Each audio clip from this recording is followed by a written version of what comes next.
We are going to make a chocolate bunny. What you will need is your bunny mold. You will need some sprinkles that came in your packet, some chocolate pieces or the white chocolate pieces that are in your bag, and then some colored chocolate pieces. So what you want to do first is wash your hands and also wash the mold. Because it's new, you want to wash it and make sure that your hands are clean and the mold is clean. Anytime you cook, you want to make sure. So what you want to do first is think about your bunny. So you're going to make one bunny. And so you want to see like what you want to have that bunny look like. So you can have like a different colored bow, a different colored nose, different colored feet, different colored ears, different color inside the ears. You can do lots of things where you might want sprinkles. Like, did you want him to, like mine, I think I'm going to make sprinkle feet, and I'm going to make a green bow, green nose, and green eyes. But that's what I want to do. But you can do it any way that you want. So the colored ones are mostly for the decorations, and then the white or the chocolate is for the main part of the bunny, because you got more of the brown and the white chocolates.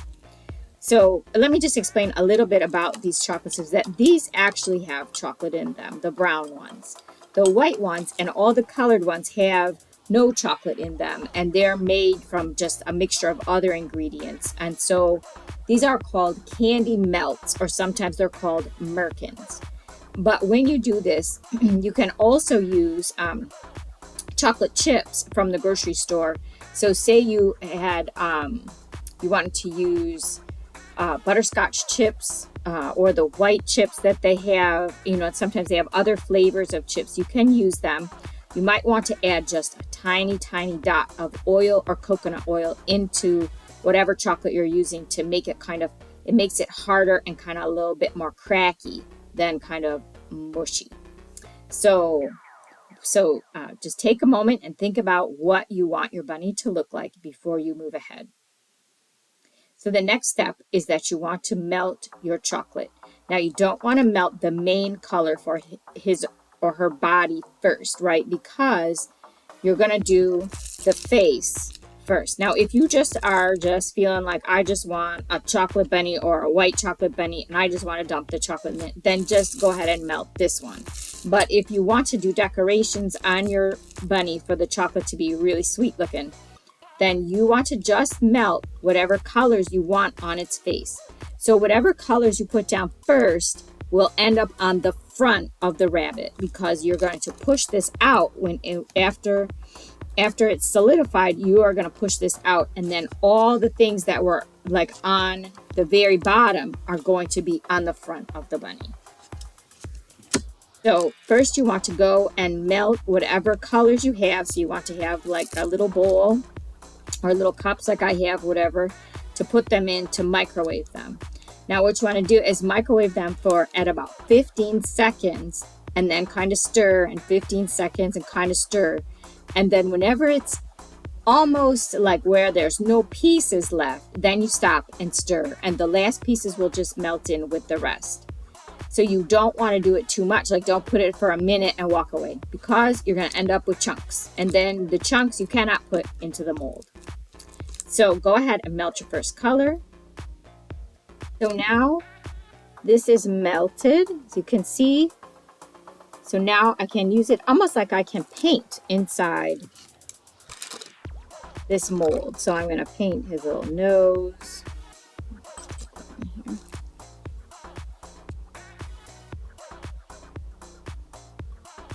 So you just want to use your toothpick and paint whatever parts you want painted in there. Or if it's a bigger area, you can use the spoon. Use a spoon and then get in there. But I think I'm going to use a spoon for this.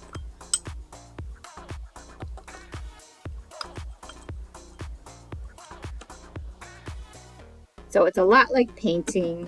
If you get it where you don't want it, you can always scrape it off. So you might want to put a little bit in there and then spread it with the toothpick. So like I'm doing the bow tie, I want to spread it around. This part doesn't have to be thick. It just, you want it to cover the parts that you want it to cover, right? So, go. So I just use one little thing for this. And I don't even need like the whole thing, really. If I'm just doing the bow and I'm doing his nose and then his eyes.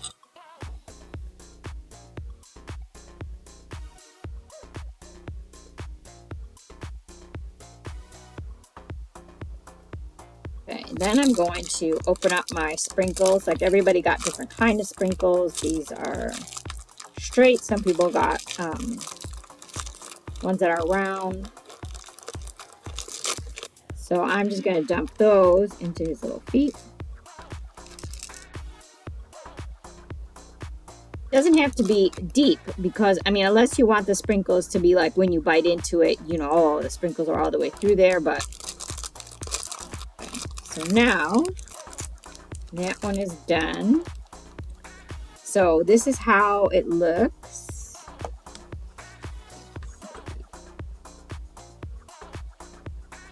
You can see it. So you can see that's all full. Then I put the things in his. So that's it. Okay.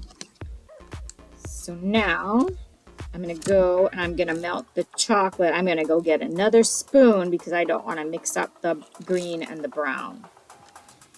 So if we were doing this thicker, we would want to put this into the refrigerator to really set that. But I think because it's so thin, it's not going to, we don't have to set it. But if you were doing a thicker layer, you want to put it in the refrigerator for a little while to let it cool down and set real nice in there.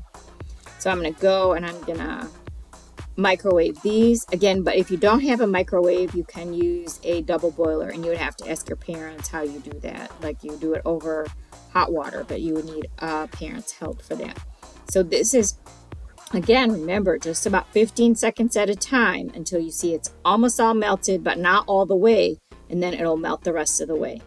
Okay, so the chocolate is melted now. I'm going to pour it right in there.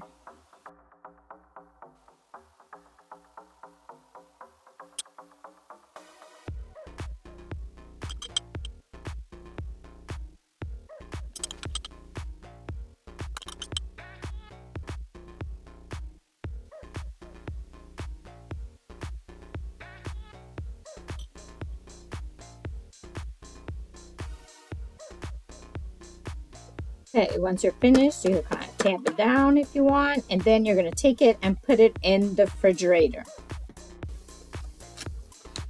After about 20 minutes in the refrigerator, you can take it out and then pop it out of the mold, and it's ready to eat. So also in your kit, you have, if there's older kids, you have Charlie and the Chocolate Factory, or if there's younger kids, this is a great book to read aloud, like over a period of time, to enjoy. Then for younger kids, you have Curious George Goes to a Chocolate Factory, and also on your sheet, there's a video of going to a chocolate factory and seeing how chocolate is really made and what chocolate really comes from. So we hope you enjoy this this chocolate activity. Know that there are a million different molds, like how there's this bunny mold. There's all different ones for every occasion, and you can always make these for presents for people, or just make them for yourselves for fun. And it's very creative, and we hope you enjoy it.